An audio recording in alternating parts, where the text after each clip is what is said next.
रामा रामा भगवान भपखंडी आदमी।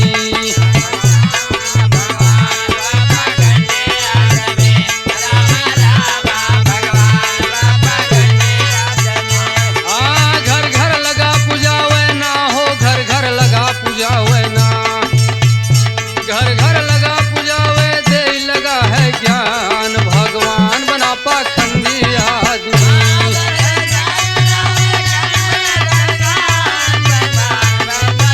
जय हो जय हो।